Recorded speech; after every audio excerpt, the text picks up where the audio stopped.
We've got a very interesting matchup here in week 3 as Jake Browning and the Cincinnati Bengals fly to Minnesota to take on Carson Wentz and the Minnesota Vikings. And we're going to break down this game and provide our predictions at the very end of the video. So be sure to leave a comment. Let us know who you think is going to win and why. And also hit that subscribe button, get notified when new videos come out. And Ryan, as I said, these are not the two starters for these teams. These are the backup starters as well. Joe Burrow went down, and he's going to have surgery for and miss a couple of months for turf toe. And JJ McCarthy just got reported today that he's going to miss a couple of weeks because of an ankle injury he suffered on Sunday Night Football. So this is going to be extremely interesting as well. This is going to be a pretty unique matchup, also, just because of the way these two teams are matched up. Cincinnati Bengals have arguably the best receiving core in the entire league, but don't have the best offense in general. And the Minnesota Vikings love to provide pressure as well too. And on the flip side, the Vikings, their offensive line has been dealing with some health issues as well. And the one good thing about this Bengals defense is going to be some of their edge rushers. But we're going to get into more of that in a little bit. But both the starting quarterbacks are going to be out as well. I think it's going to be very interesting too on how these two teams prepare for this week. And at the same time, I still think it's probably going to be a very similar game to what uh, if the two starters were playing there as well. It's Jake Browning, very similar attributes to Joe Burrow and how they play the game. Obviously, he's nowhere near as good as Joe Burrow, but I think he's a good complement as a backup for what they're trying to do. And at the same time, as well, you do have a Carson Wentz as your backup quarterback coming into Minnesota, and maybe you can make an argument with his veteran experience, and maybe he's got a little bit more understanding of defenses and just the NFL game that he might be able to. Maybe some could say just as of right now for going into this game, it's a little bit better than what JJ McCarthy was going to bring. And so I think it's going to be a very unique matchup. Ryan, what are your thoughts about this game? What does each team need to do to come out victorious here? Yeah. So Minnesota, I think the biggest thing that they're going to need to do with Carson Wentz is pick up their pass protection. They have allowed 9 sacks, including 6 to your Falcons, this on Sunday Night Football. In just 2 games, they have 5 turnovers. I think 4 of which were to your Falcons, 2 picks and 2 fumbles. Hmm. Um, so they need to clean that up because if they do that, they're not going to beat anybody in the NFL. Uh, and then defensively, they haven't necessarily gotten home a ton, or as much as we're used to. And then also they really struggled against the run. The last couple weeks, where DeAndre Swift was gashing them. Now Bijan Robinson, who's probably top 3 back in the league, probably the best right now. And so I think that's something that the Vikings need to clean up if they're going to come out ahead. And for Cincinnati, that was a great game-winning drive by Jake Browning, but that offensive line also needs to improve. They really struggled just Yeah. protecting Joe Burrow. That's why he got hurt. Both tackles lost that rep that he ended up injuring his foot on really bad. And then it ended up happening because 2 defensive linemen fell on Joe Burrow's heel while his toes were cleated into the ground. So Jamar Chase, T. Higgins have been good so far. Still the best receiver duo in the league. And yeah, we'll see if Justin Jefferson can be better than those two. But I think it's going to be a fun one for, I don't want to say the wrong reasons, but it would be more fun if McCarthy and Burrow were in there. Well, it's going to be interesting here too, as well. With I think Kevin O'Connell is one of the best offensive coaches, and you could just say in general maybe one of the best head coaches in the league, but also too, his offensive mind and his game management strategy going into these games, I think is one of the best in the league, and especially over the past.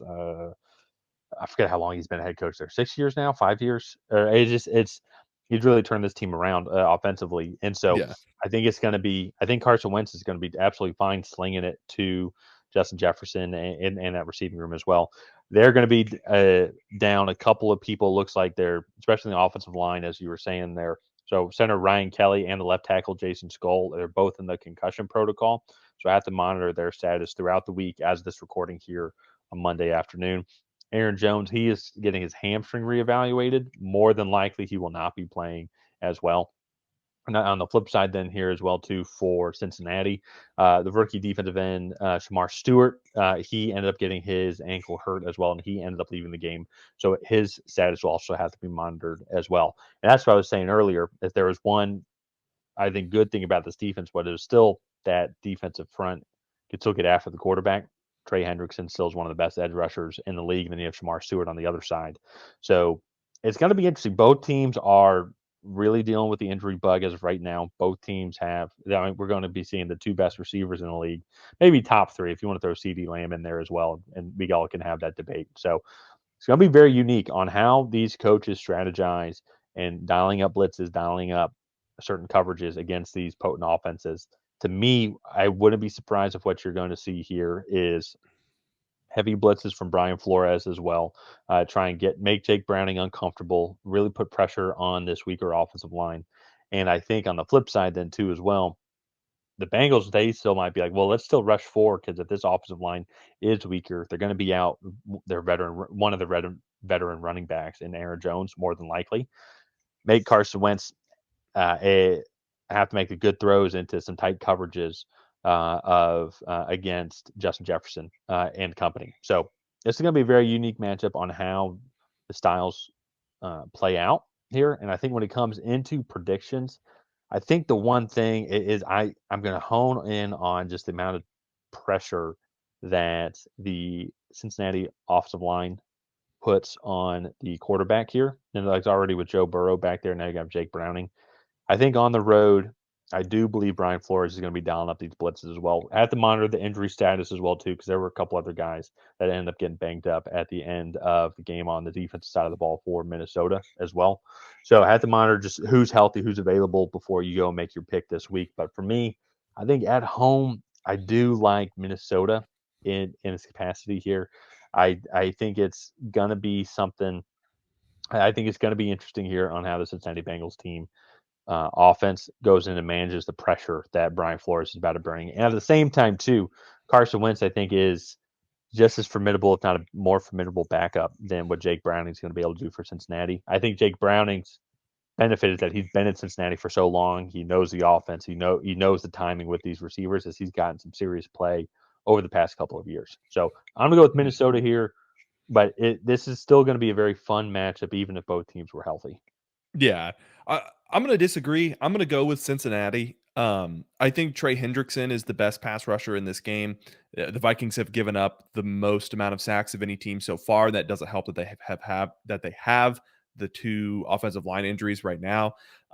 Defensively, the Vikings just have not been as impressive Mm-hmm. as I had hoped. I felt like a lot, especially in week one, a lot of what they have given up, or sorry, a lot of some of the stops that they had, especially in week one, were just mistakes, whether it was penalties or missed throws.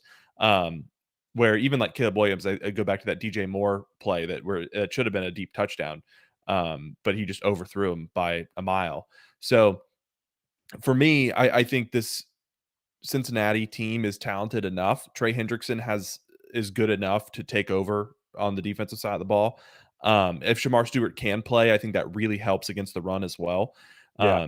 And then offensively, I think they're talented enough between Chase Brown, T. Higgins.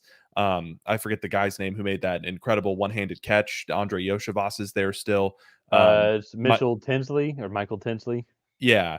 Yeah. And then they have Great catch. Mike Gesicki, and they have another tight end as well whose name is escaping me, but they have a lot of talent on this offensive side. This offensive line isn't terrible. Through the first 2 weeks of the season, they are what they've given up 6 sacks, which is top 10, but uh That's not still by a not lot. great. Yeah. No, yeah. It's not great, but I think it's something that they can do enough with the talent that they have. Whereas I feel like Minnesota right now is going to be relying solely on Justin Jefferson to be making big plays for this team. So I'm going to Sure. go with the Bengals. Okay. I like it. Another disagreement here for this week 3 matchup here in our season-long competition. We're tied as of right now. So they're still early on in the season, Yeah. early on the season. But this is going to be a fun game. Major implications for both of these teams with both of these quarterbacks missing some time. If Cincinnati can pull this game off, go to 3-0, and then just kind of stay say a couple games above 500. So then when Joe Burrow comes back in the dog days of late November and December, if he's back in that time, and so it might actually be late December, like later in the year. It's going to be interesting to see how this pans out because in Minnesota, on the flip side too, you go to 1-2, and with your backup, and with all the injuries that you're dealing with, Green Bay's starting to pull away. They're probably going to go to 3-0 here, playing the Cleveland Browns this week.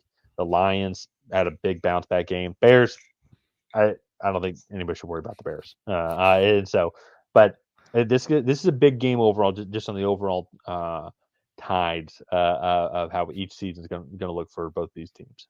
Yeah, no, I agree with that. So, with that being said, let's go ahead and wrap it up here. You guys have not already, please go ahead and like and subscribe. That is the best way to help out the channel. While you're down there, leave a comment on who you think is going to come out ahead in this matchup. Will it be the Cincinnati Bengals? Will it be the Minnesota Vikings? Other than that, we'll see you guys next time.